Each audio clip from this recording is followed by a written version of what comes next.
berinfak, bersedekah. Ikhwani dan akhwati rahimakumullah, renungi baik-baik apa yang saya sampaikan. Pangkal kaya dalam Islam, menjadi orang yang sangat kaya raya, melimpah apapun yang dia inginkan, adalah bersedekah, bukan menabung. Kita punya prinsip dasar, karena kita pakai sistem ekonomi kapitalis lah, sistem ekonomi apalah, orang non muslim, bukan dari Allah lah. Sistemnya adalah menabung pangkal kaya. Makin sering nabung, maka makin kaya. Ini dalam Islam tertolak, nggak ada. Pangkal kaya, keluarin di jalan Allah, tuh kaya akan datang. Perhatikan, beda sekali. Orang yang nabung sibuk dengan tabungan, bukan tidak boleh ya, boleh nabung, tapi bukan seperti umumnya orang. Kalau dia nabung sudah punya 1 juta mau 10 juta, 10 juta mau 100 juta, 1 juta mau 1 miliar. Dan orang kalau targetnya begitu, susah untuk bersedekah, itu susah. Karena dia harus punya target nabung. Sementara bukan nabung yang mendatangkan kekayaan, bukan, tetapi sedekahnya. Dalil pertama adalah hadis Bukhari, hadis Qudsi. Kata Allah Azza wa Jalla, Nabi SAW bersabda, Allah SWT berfirman, ya bna Adam, anfik alaih. Wahai anak Adam, sedekah dulu di jalanku, aku akan bersedekah padamu. Keluarin dulu di jalanku, baru aku kasih. Dan ini fakta lapangan banyak ya. Hadis Bukhari, riwayat yang lain kata Nabi SAW, dulu di kalangan Bani Israel ada 2 orang bersahabat. Waktu itu kebetulan keduanya dan masyarakat sekitar wilayah mereka sedang menunggu turunnya hujan dari langit. Peceklik, panas. Si A, dari 2 orang ini, anggaplah si A dan si B, kita kasih inisial. Karena Nabi SAW mengatakan 2 orang saja, supaya mudah dipahamin, si A dan si B. Si A ini melihat ada awan, gumpalan awan hitam lewat di atas kebunnya. Lalu dia mendengar suara dari situ, kata Nabi SAW yang mengatakan, turunkanlah hujan di kebunnya fulan. Namanya temannya dia itu di sebelah, si B. Maka dia pun mengikuti awan tersebut, ternyata betul melewatin kebun dia di atas kepalanya, kemudian berhenti di kebun temannya dan turun lebat. Kebun-kebun lain gak ada yang kena air. Cuma dia saja temannya. Penasaran, dia tanya, apa yang kamu lakukan dengan kebunmu? Sampai Allah Azza wa Jalla memberikan kamu air hujan, kami gak dikasih. Apa kata dia? Rahasianya ikhwan, saya mengeluarkan dari keuntungan kebun ini, langsung begitu untung, sepertiganya saya keluarkan di jalan Allah. Sepertiganya saya kembalikan ke modal usaha. Sepertiganya lagi saya pakai untuk kebutuhan keluarga saya. Allah turunkan hujan di saat lagi tidak ada air. Ada ipar saya di Ternate, kakak saya kebetulan perempuan yang nomor 2, semoga Allah menjaga mereka semua, menikah dengan satu dokter THT dari Ternate di kota Makassar. Kakaknya beliau, ini di kota Ternate, saya pernah ceramah sampai ke sana, alhamdulillah. Kemudian ngobrol-ngobrol, pulang ceramah sekitar jam 11, jam 12 malam. Saya ngobrol-ngobrol sama kakak ipar saya ini. Sementara kami asyik ngobrol, dia lagi tanya beberapa hukum. Tiba-tiba kebetulan rumah mereka masih menggunakan seng, gitu kan. Ada suara ribut, pang gitu. Saya kaget. Karena memang suaranya kayak batu yang besar dilempar gitu. Saya nggak tahu. Kemudian dia tertawa, dia senyum gitu. Dia bilang itu suara mangga yang jatuh. Oh iya, di belakang rumahnya ada pohon mangga beneran jatuh. Ya, memang suaranya besar sekali kayak suara batu yang besar gitu. Dia bilang ini mangga, orang sana bilang mangga madu. Kalau saya tidak tahu di sini, kalau di Jakarta bilang mangga mana lagi. Biasanya kalau dipotong itu ada percik-percik madunya gitu kan, kayak madu manis. Ini mangga madu nih, orang Ternate bilang. Mau coba? Ini masak di pohon. Oh, boleh. Diambillah sama dia, dipotong. Saya makan berdua gitu, sambil ngobrol-ngobrol. Terus ada satu kalimat yang diucapkan sama dia, saya jadikan sebagai bahan ceramah, subhanallah. Dia bilang, ini pohon mangga saya tidak pernah berhenti berbuah sepanjang tahun. Setahu saya, gitu kan, setahu sebatas ilmu saya, nggak ada mangga berbuah sepanjang tahun itu. Pasti ada musimnya, gitu kan. Bisa 6 bulan sekali, bisa setahun sekali, gitu kan. Maka dia bilang ini sepanjang tahun. Saya bilang sama dia, kenapa kok bisa? Dikasih bibit tertentu, kan?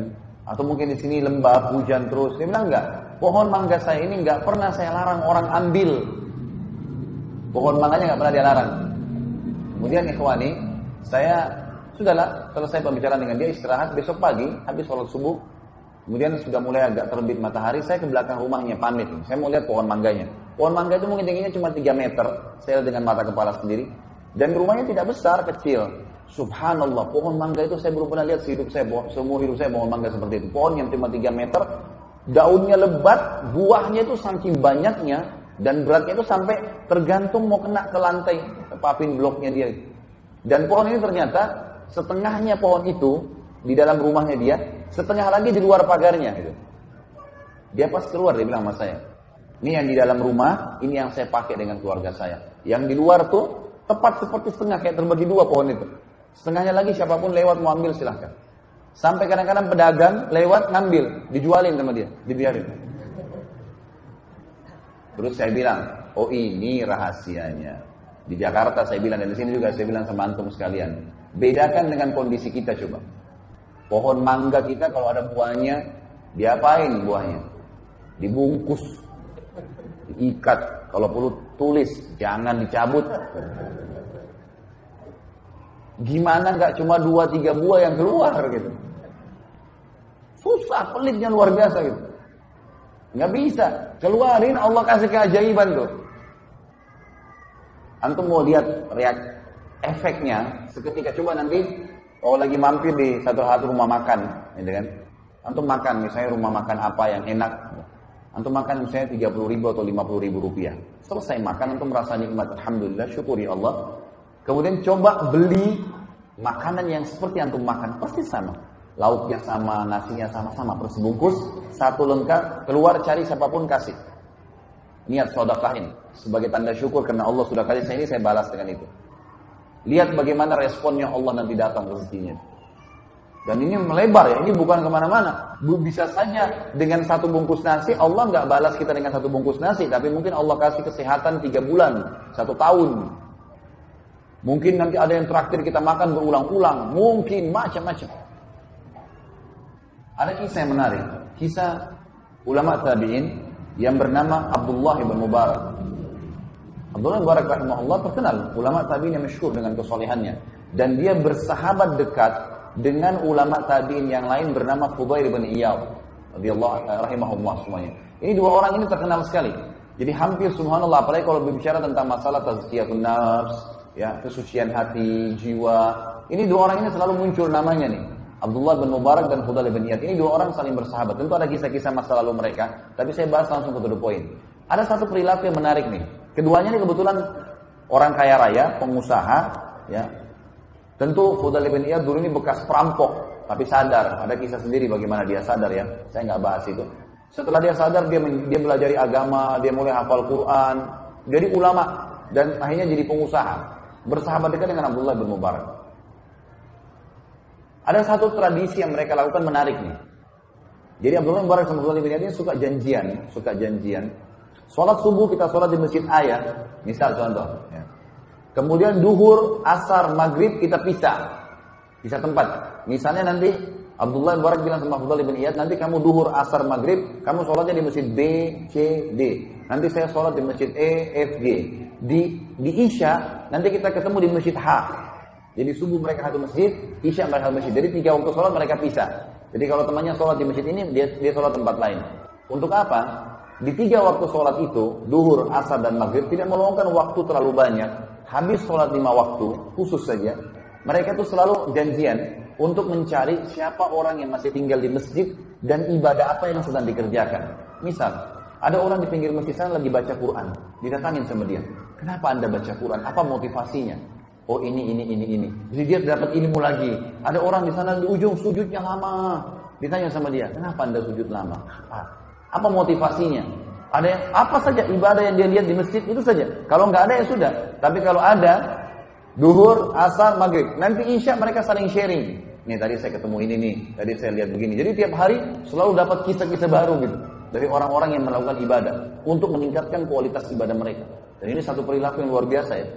Saya sarankan ikhwani diri saya dan juga diri antum sekalian, Tentu kalau saya bilang ikhwani, kalau kita globalkan masuk semua akhwat ya. Jadi ini akhwatnya jangan tersinggung di atas. Jadi ini semuanya ya, kita harus memahami satu poin dalam ibadah, jangan stuck di satu level, tapi kualitas ibadah tingkatkan. Firman Allah Subhanahu wa taala, saya kembali ke kitab bulan Mubarak. Firman Allah Subhanahu wa taala, "A'udzubillahi minasyaitonir rajim. Innallaha la yughayyiru ma biqaumin hatta yughayyiru ma bi anfusihim." Allah tidak akan mengubah keadaan satu kaum sampai mereka mengubah diri mereka sendiri. Apa kata ulama tafsir? Ini dari buruk menjadi baik. Ini sudah umum orang tahu. Misal, dia dari berbuat dosa kepada sadaran taubat. Ini sudah umum orang tahu. Tapi banyak orang tidak tahu, masuk dalam ayat ini, sudah baik menjadi lebih baik. Ini masuk di dalamnya. Kalau antum setelah ikut pengajian sunnah, udah paham sunnah Nabi SAW, kemudian merasa puas dengan ibadah yang sudah dikerjakan, tidak berusaha meningkatkan kualitasnya, maka antum akan stuck di situ nanti. Ikhwannya kita dianjurkan untuk meningkatkan kualitas. Selalu berusaha, jangan pernah berhenti menuntut ilmu, jangan pernah berhenti untuk minta dinasehatin, jangan pernah berhenti untuk selalu meningkatkan apapun yang kita kerjakan. Kalau kita biasa sedekah Rp1.000, sekarang kita sedekah Rp2.000. Kalau kita biasa Rp2.000, kita tingkatkan Rp5.000. Kalau sekarang kita terima zakat, tahun depan bagaimana saya mengeluarkan zakat. Selalu beda orang yang punya target dan dia sudah mulai melangkah, Allah akan mudahin tuh. Yang penting dia ubah dulu, dia mulai dulu. Seperti bola salju. Saya kayaknya sadar ini Ustaz umur 35 tahun, 40 tahun. Susah saya hafal Quran. Nggak bisa, jangan bilang begitu. Tidak ada kata terlambat. Mulai dulu, coba dulu. Kita belum coba sudah berhenti, sudah putus asa. Enggak, itu syaitan. Harus begitu. Begini rasionalnya, kalau ada dua orang pegawai, si A dan si B, dua-duanya diterima kerja di satu perusahaan. Dengan gaji tertentu, dengan jam kerja yang sama, juga dengan pekerjaan yang sama misalnya. Bedakan antara orang punya target dengan tidak. Orang yang tidak punya target, ikhwan. Orang yang tidak punya target. Misal si A, dia nggak punya target. Jadi pegawai gaji 2 juta, udah dapat fasilitas sebagai pegawai baju seragam. Udah, dia bilang cukup deh saya begini. Itu nggak salah. Nggak salah dia. Tetapi beda dia dengan si B. Ini si A tadi ya. Ini si B lain. Si B ini begitu masuk di perusahaan, langsung dia petakan perusahaan itu. Jabatan-jabatan yang ada di situ, jenjang-jenjang karirnya, apa saja syaratnya, fasilitasnya apa, dan dia target mencari yang tertinggi. Maka kita temukan nanti si B ini dan si A 10 tahun kemudian, si A tetap dalam kondisi kerjaannya sampai rambutnya sudah ubanan semua, pensiun itu cuman bekerja di situ saja, nggak naik levelnya. Kita temukan si B 10 tahun kemudian sudah jadi direktur perusahaan. Nah, dia punya target. Kalau antum lagi kuliah di kampus, nilai lulus 10 dan nilai tertinggi 10 dan nilai lulus 6, kalau target kita 10, maka pastikan kita bisa insya Allah dengan izin Allah sampai 10, karena kita akan mulai mencari jalan bagaimana sampai ke 10 kan. Kita akan sampai ke 10 atau minimal dekat dengannya 9 atau 8. Kalau kita targetnya 6, nilai pas lulus, maka yang terjadi kita bisa 6 atau di bawahnya, bisa nggak lulus. Bedain. Kita selalu dianjurkan untuk menaikkan kualitas. Kata Nabi SAW, janganlah seseorang berkata, dulu saya pernah sholat malam. Itu dulu. Dulu saya waktu umur 17 tahun pernah sholat malam selama setahun. Dulu, gak usah khawatir, tercatat, aman. Allah sudah siapkan sekretaris tanpa digaji di pundak kanan kita. Nyatat semua. Gak pakai disuruh, dicatat sama dia. Sampai detail-detailnya dicatat. Menghayalnya pun dicatat. Gak dibayar, gak diapa, gak ada apa-apa. Tapi sekarang, besok, lusa, karena tiap hari punya buku lembaran amal nih, maka harus dipikirin tuh masalah kualitasnya. Inilah yang dilakukan oleh Abdullah bin Mubarak dengan Fudail bin Iyad. Ringkas cerita ikhwani, Abdullah bin Mubarak satu waktu pergi umrah ke Mekah. Sahabatnya Fudail bin Iyad tinggal di Irak. Mereka tinggal di Irak. Waktu tiba di Mekah, kata Abdullah bin Mubarak, saya masuk ke Mekah. Begitu saya mau tawaf, pakai baju ihram, saya lihat di dalam sekitar Ka'bah, masyarakat Mekah lagi pada ngumpul. Dan pada saat mereka lagi pada ngumpul, rupanya imamnya Masjid Haram dan juga gubernurnya Mekah pada saat itu mengumpulkan masyarakat untuk sholat istisqa. Karena menurut Abdullah bin Mubarak, dalam sejarah sampai di harinya beliau, belum pernah terjadi air di Mekah kering sampai sumur Zam-Zam pun hampir kering pada saat itu. Kecuali pada saat itu. Maka dia bilang, semuanya diajak sholat. Saya pun ikut sholat istisqa. Begitu selesai sholat, imamnya balik ke hadap ke makmum seperti sunnah Nabi SAW mengingatkan mereka tentang masalah dosa, taubat, agar kembali kepada Allah Azza wa Jalla. Diingatkanlah seperti itu. Maka pada saat dia bilang sementara diingatkan, biasanya kalau doa dan sholat kita diterima, maka minimal mendung, minimal panasnya kurang, maksimal turun hujan langsung setelah istisqa. Gitu. Tapi di situ dia bilang saya tidak lihat ada tanda-tanda itu, tetap terik matahari, panas. Dia bilang, tiba-tiba mata saya melihat ke salah satu sudut pintu Masjid Haram. Di sana ada satu orang yang masuk, kulitnya hitam pekat, bajunya kumuh biasa sekali, imamannya sudah tua, sudah lusuh. Masuk mencari salah satu sudut Ka'bah yang tidak ada orang sholat di situ.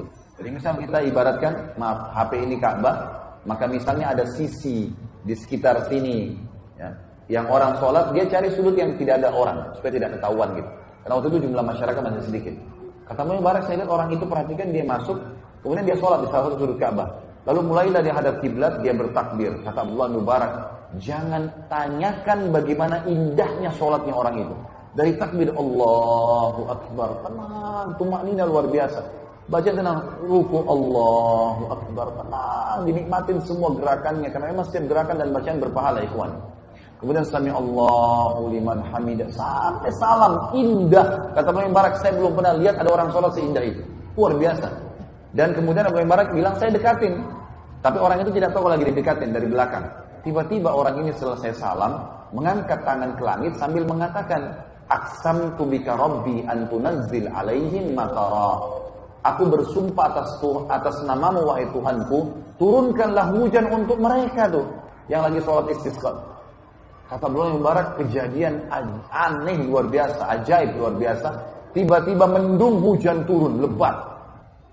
Orang-orang di sana bersorak gembira, bersyukur sama Allah. Mereka pikir hujan turun karena sholat mereka. Abdullah Mubarak bilang, tapi saya yakin bukan karena mereka, karena orang ini. Dan orang ini subhanallah, begitu saja turun hujan, dia tutup doanya, keluar dari masjid. Nggak ngomong, nggak apa. Nggak bilang, hei ini saya yang berdoa, nggak. Keluar. Abdullah Mubarak ini karena dia selalu cari orang yang lebih soleh dari dia, dikejar sama dia orang itu. Orang ini jalan keluar dari masjid, lorong demi lorong, saya santai. Dia datang ke masjid cuma untuk doain orang untuk turun hujan tuh. Dia sampai dia masuk orang demi lorong, tiba di satu rumah di tengah-tengah pemukiman masyarakat Mekah. Di situ tuh ada rumah besar, di depan pintu rumah ada satu orang badannya besar, kulit hitam juga. Orang ini berikan salam masuk ke dalam. Abdullah Mubarak lihat dari jauh dikejar. Begitu tiba dia berikan salam kepada orang yang badannya besar depan rumah. Assalamualaikum warahmatullahi wabarakatuh. Dia jawab, waalaikumsalam warahmatullahi wabarakatuh. Kata Abdullah Mubarak, boleh saya tanya? Dia bilang, ya silahkan. Ini rumah siapa? Kata yang di depan pintu, ini rumah saya. Rupanya ini pemilik rumahnya. Abdullah Mubarak tanya, yang tadi masuk itu siapa? Kata yang punya rumah ini, itu salah satu budak saya. Budak bisa diperjualbelikan ya kawan. Kalau mereka penasaran, budak, dia bilang iya. Kata Abdullah Mubarak, boleh nggak saya tanya lagi? Oh silahkan. Bagaimana ibadahnya orang itu? Kata tuannya, jangan anda tanyakan ibadahnya orang ini. Luar biasa. Dia kalau pagi sampai sore menjelang maghrib selalu memberikan hak saya sebagai tuannya. Tidak pernah mengeluh. Satu-satunya budak saya nggak pernah ngeluh orang ini. Nggak pernah ngeluh. Dan malam hari dia tidur beberapa saat, kemudian dia ibadah sholat malam sampai pagi, memberikan hak Tuhannya. Dan yang luar biasa kata tuannya, ini saksi bahasan kita berhubungan dengan poin yang kedua masalah infak. Jadi tuannya bilang, kalau saya memberikan gajinya 2 dirham, kalau kita misalnya hitung dirham itu 5.000 rupiah, berarti 10.000 rupiah saja. 2 dirham gajinya saya kasih, maka gitu kan, dia mengeluarkan 1 dirhamnya untuk orang susah, orang miskin, dan 1 dirham dipakai sama dia. Bisa ditangkap gak maksudnya? Kalau antum terima gaji 1 juta, 500.000 dikeluarkan untuk orang susah. Padahal antum susah. Jadi ternyata mengeluarkan sedekah tidak butuh tunggu kaya. Sampai kapan antum mau tunggu kaya baru sedekah? Tapi di sini kita lihat dia mengeluarkan setengah gajinya, ikhwan. Ini gak gampang ini. Setengah gaji dikeluarkan sementara dia susah. Kata Abdullah Mubarak, itu sebabnya. Boleh nggak saya beli budak ini? Kata tuannya, tuan rumahnya bilang apa? Maaf, saya nggak jual. Budak ini banyak berkahnya. Maka Abdullah Mubarak bilang, saya Abdullah ibn Mubarak. Cuma zaman dulu nggak ada foto, orang nggak tahu bagaimana wajahnya ini. Cuma dengar nama, ini orang alim, ulama besar nih. Ya, salah satu rujukan tabi'in, belajar dari sahabat langsung. Maka tuannya orang hitam itu bilang, Anda Abdullah ibn Mubarak dari Irak? Dia bilang, iya. Kalau gitu saya jual. Nah, ini orang soleh nggak masalah, dijual lah. Abdullah ibn Mubarak niatnya ingin membawa budak ini kemana? Ke Irak. Ketemu sama temannya, Fudail bin Iyad. Ini ada orang ini luar biasa, angkat tangan ke langit, turun hujan langsung. Satu Mekah semua nggak diijabah, dia diijabah. Di tengah jalan, dalam perjalanan, Abdullah ibn Mubarak tidak ngomong apa-apa. Ini budaknya tanya, wahai tuan, maaf bisa saya tahu kita mau kemana? Gitu ya. Maka Abdullah ibn Mubarak bilang, mulai sekarang jangan kau panggil saya tuan, karena kau tuan saya. Kata budak itu, kenapa Anda bilang begitu? Abdullah ibn Mubarak di sini mengakui kekeliruan kecilnya. Dia bilang, saya menceritakan kepada dia, ya, dan saya menyesal kenapa saya ceritakan. Dia bilang, saya mengatakan tadi waktu lagi sholat istisqa di Masjid Haram, saya ikut sholat dan saya melihat tidak ada tanda-tanda diterimanya sholat kami. Dan saya melihat Anda masuk pada saat itu di masjid. Saya lihat Anda sholat dan saya tahu Anda berdoa kepada Allah dan saya yakin hujan turun karena doa Anda. Budak ini waktu dengar kalimat tersebut mengatakan, apakah Anda melihat itu Tuan? Dia bilang iya. Kata budak ini apa? Bisa Anda izinkan saya sholat 2 rakaat? Kata Abdullah Barak, silahkan. Dengar sholat ini pasti bagus nih. Maka yang terjadi budak itu pun kata Abdullah Barak berwudu. Wudunya sangat luar biasa, tenang, sempurna semua anggota tubuhnya. Terus hadap kiblat sholat. Dia bilang jangan tanyakan indahnya sholatnya. Sama persis dengan waktu di haram masjid tadi. Takbirnya tenang, rukunya tenang. Dia tidak seperti tidak ada orang di sebelahnya. Sholat sampai selesai haknya dikasih. Begitu selesai salam, dia mengucapkan satu kalimat, dia mengatakan Al-ana ya Rabb. Artinya sekarang wahai Tuhanku. Tiba-tiba apa ikhwani? Mati orang itu. Meninggal. Budak ini mati. Ini kisah nyata. Ini akan dipindahin dulu. Meninggal orang ini. Abdullah bin Mubarak periksa, cek, meninggal. Dan cuma berdua di jalan di padang pasir. Maka Abdullah bin Mubarak mengatakan, saya pun mengurus jenazahnya. Saya mandikan semampunya, saya kafani semampunya, saya kuburkan di situ lalu saya tinggalkan. Saya pun menuju ke Irak lalu saya bilang sama sahabat saya Fudail bin Iyad, wahai Fudail, demi Allah saya bertemu dengan seseorang di Mekah yang kau sama saya tidak ada apa-apanya ibadahnya. Lalu Abdullah bin Mubarak menceritakan kepada kita nih, dia kan tuannya, dia bilang kemungkinan besar si budak ini waktu dia berdoa, waktu dia sholat yang dia sebelum meninggal, dia berdoa dalam sholatnya mengatakan, ya Allah, kalau seandainya ibadahku setelah ketahuan doaku kamu ijabah di masjid itu menjadi riya, matikanlah aku. Kalau seandainya tidak, maka hidupkanlah aku. Makanya dia bilang, Al-ana ya Rabb, sekarang hai Tuhanku, lalu Allah matikan. Dia karena takut riya, maka dia buat seperti itu. Tapi saksi bahasa Tuhan, tidak menunggu kaya raya untuk sedekah. Setengah gaji dikeluarin. Dan kalau antum berikan Allah, berikan yang terbaik. Coba, saya mau tes. Jujur tapi ya. Hah? Kalau celengan masjid lewat, antum punya 1000 baru, 1000 tua, yang mana dimasukin? Hah? Senyum-senyum aja nih, gak ada yang nyaut. Banyak orang tidak memahami poin ini. Yang dimasukin 1000 tua. Bahkan kadang-kadang tidak malu subhanallah, dikorek kantongnya cari koin yang paling kecil. Celengannya juga seng, bunyi, tang gitu. Subhanallah. 1000 tua yang antum taruh ini, minta sama Allah Pak, kesehatan, kekuatan, keturunan, selamat dari neraka, masuk dalam surga, rewel. Dengan 1000 tua. Bagaimana bisa? 1000 baru masukkan. 1000 tua pakai belanja di luar sana. Karena itu harta antum yang sebenarnya itu. Kata Nabi SAW dalam hadis Bukhari Muslim, hartamu yang sebenarnya yang kau infakkan di jalan Allah. Karena itu Allah akan pelihara itu. Dalam hadis Bukhari yang dikatakan Allah memelihara sedekah seseorang di antara kalian seperti menanam sebuah pohon di sebelah arsy-Nya, gitu kan? Sehingga menjadi tumbuh menjadi pohon yang besar dan memiliki ranting-ranting dan buah yang banyak. Jadi kita akan panen pahala yang besar. Yang hartamu yang bukan sebenarnya yang kau habiskan untuk makanan, minuman dan pakaianmu. Itu hadis sahih. Jadi banyak manusia yang tidak sadar. Kalau antum lihat orang fakir miskin ikhwani, dan mereka lewat, ya, beda pahalanya. Kalau kita sebelum diminta sudah memberi, dengan kalau diminta baru kita beri, beda.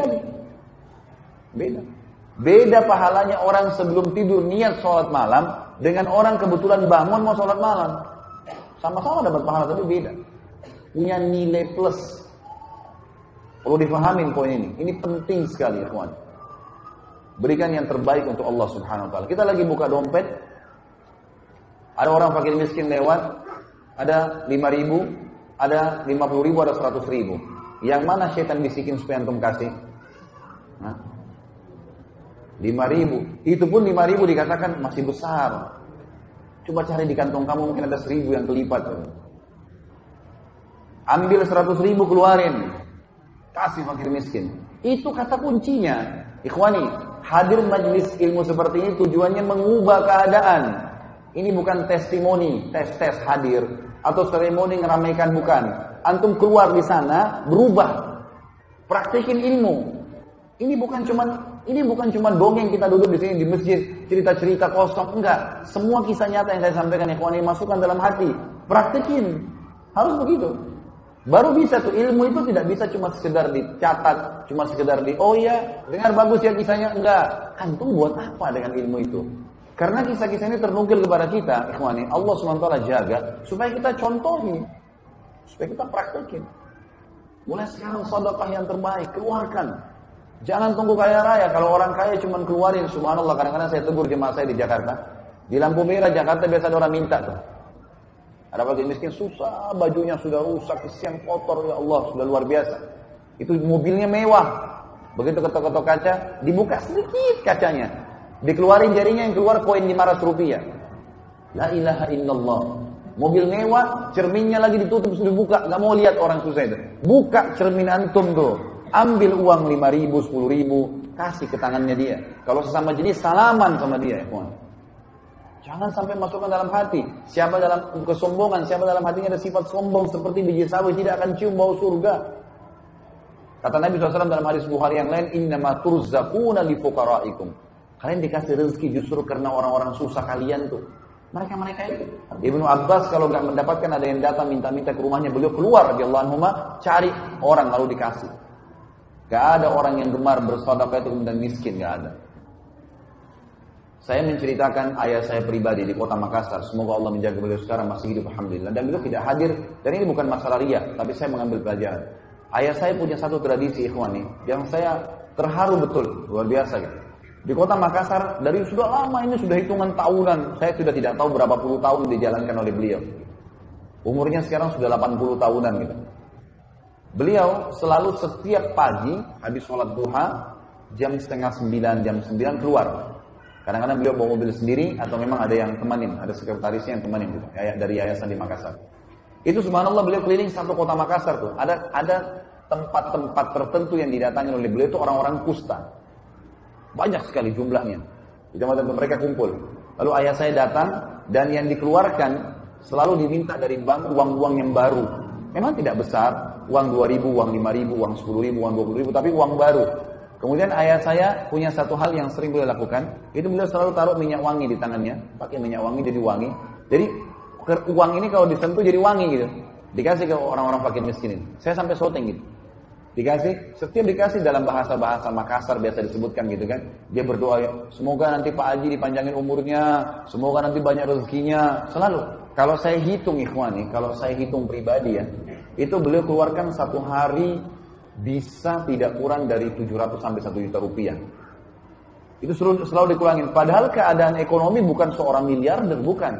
Tapi subhanallah sampai sekarang, saudara-saudaranya beliau, paman-paman kandung saya sendiri, itu yang dulunya kaya raya sekarang malah jatuh semua. Ayah saya tidak punya kerjaan, beliau dulu di pesantren di Makassar gitu kan. Itu subhanallah malah terus, tidak pernah berhenti rezekinya. Sedekahnya terus berjalan tuh.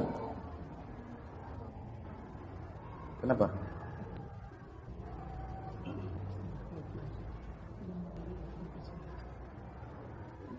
Kenapa? Oh gitu. Baik, kita ambil pelajaran saya dari itu tadi dan karena melihat waktu, jadi saya insya Allah ringkaskan sampai di situ. Baik, kita lihat masalah infak ini. Firman Allah Subhanahu Wa Taala surah Al-Baqarah urutan 2 ayat 254. Ini dalil yang kedua setelah hadis qudsi tadi tentang bersedekah. Allah SWT berfirman, A'udzubillahi minasyaitonir rajim, ya ayyuhalladzina amanu anfiqu mimma razaqnakum min qabli an ya'tiya yawmun la bay'un fihi wa la khullatun wa la syafa'ah wal kafiruna humudz zalimun. Hai orang-orang yang beriman, berinfaklah apa yang kami berikan rezeki kepada kalian sebelum datang hari kiamat nanti. Enggak ada transaksi, enggak ada kasih sayang, enggak ada saling tolong menolong. Dan orang-orang kafir mereka lah orang-orang yang zalim. Jadi kalau bahasa saya pribadi, ikhwani, kalau misal kita meninggal dunia dan memiliki rekening yang banyak uangnya, sementara kita masih jarang bersedekah, pastikan antum akan menyesal. Kenapa enggak disodokahkan? Maka sodokahkan, maka akan datang hasil yang luar biasa. Dalam riwayat sahih disebutkan Abdurrahman bin Auf pernah kedatangan satu peti keuntungan dari dagangannya. Kemudian beliau tidak bisa tidur dan beliau berkata, waktu istrinya tanya, kenapa Abdurrahman? Dia bilang, saya nggak bisa tidur gelisah lihat keuntungan ini. Maka dia pun akhirnya mengatakan, saya akan sodokahkan. Kata istrinya, sodokahkan. Dia sodokahin. Habis semua malam itu. Dikeluarkan jalan Allah. Besok datang 2 peti. Dikeluarin lagi, lusa datang 3 peti. Sampai Abdurrahman bin Auf menjadi miliardernya sahabat. Ini tentu akan ada bahasan sendiri. Tapi itu buktinya. Kemudian surah yang lain, surah Ibrahim urutan 14 ayat 31 sampai 34. A'udzubillahi minasyaitonir rajim. Qul li ibadiyalladzina amanu yuqimus salata wa yunfiqu mimma razaqnahum sirran wa alaniyatan min qabli an ya'tiya yawmun la bay'un fihi wa la khilal. Katakanlah kepada hamba-hambaku yang beriman, mereka dirikan salat, mereka mengeluarkan apa yang telah kami berikan kepada mereka, rezeki, makanan, pakaian, uang dan seterusnya, baik secara sembunyi-sembunyi atau terang-terangan. Jadi kadang-kadang di depan umum ada orang yang minta, nggak mungkin kita nolak, gitu kan? Sebelum datang hari yang tidak ada transaksi dan tidak ada lagi kasih sayang, maksudnya hari kiamat di mahsyar. Kita tahu firman Allah SWT, A'udzubillahi minasyaitonir rajim, yawma yafiru mar'un min akhi wa ummihi wa abi wa sahibatihi wa bani. Pada hari kiamat orang lari dari saudara kandungnya, dari ibu dan ayahnya, dari pasangan hidupnya dan juga dari anak-anaknya, karena susah pada saat itu. Maka tidak lagi transaksi.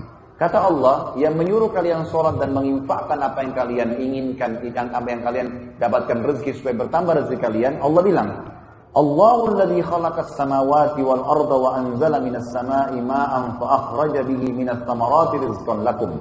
Allah lah yang telah menciptakan langit dan bumi dan juga menurunkan dari langit air, kemudian mengeluarkan dengan air itu buah-buahan sebagai rezeki buat kalian. Itu yang menyuruh kalian dirikan sholat dan mengeluarkan infak di jalannya.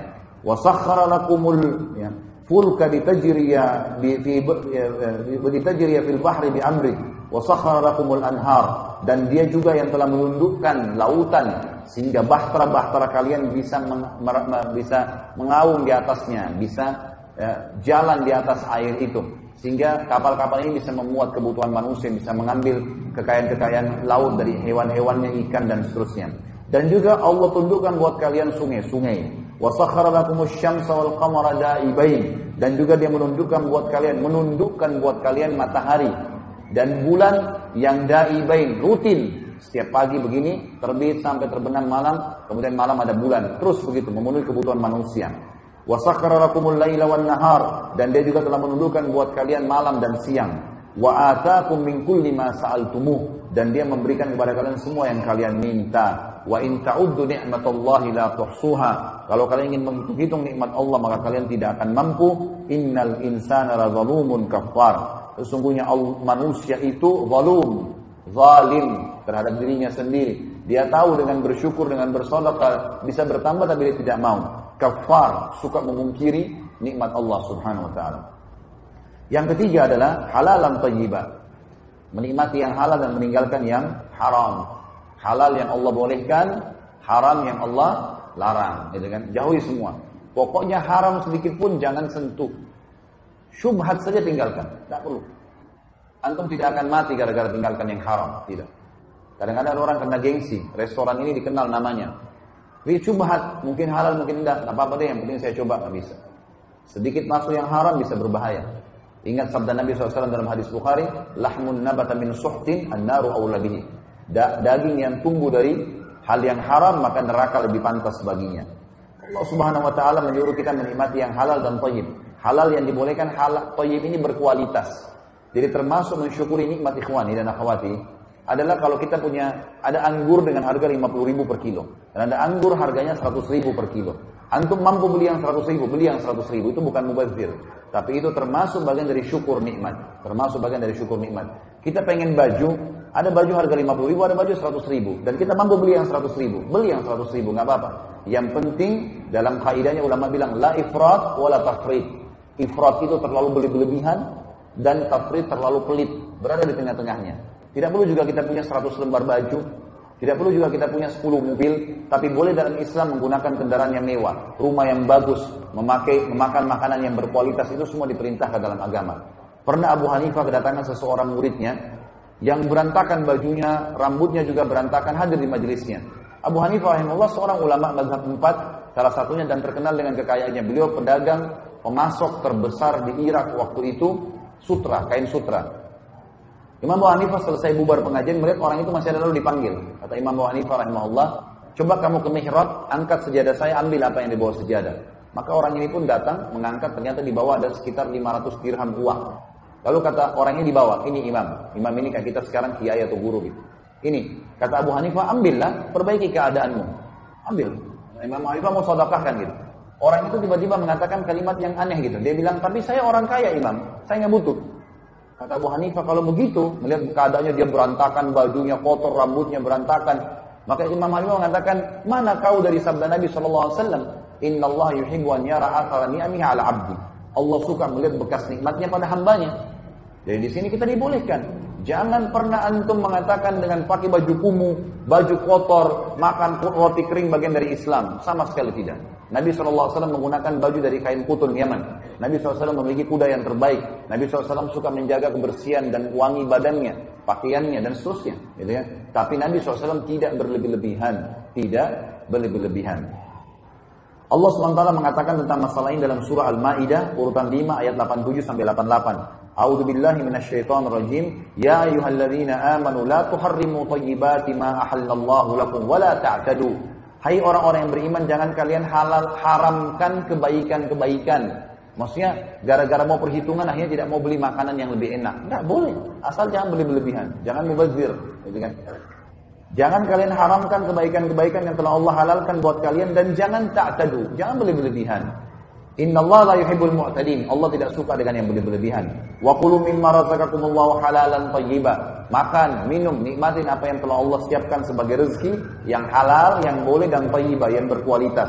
Wattaqullaha alladzi antum bihi mu'minun. Bertakwalah kepada Allah yang kalian kepadanya beriman.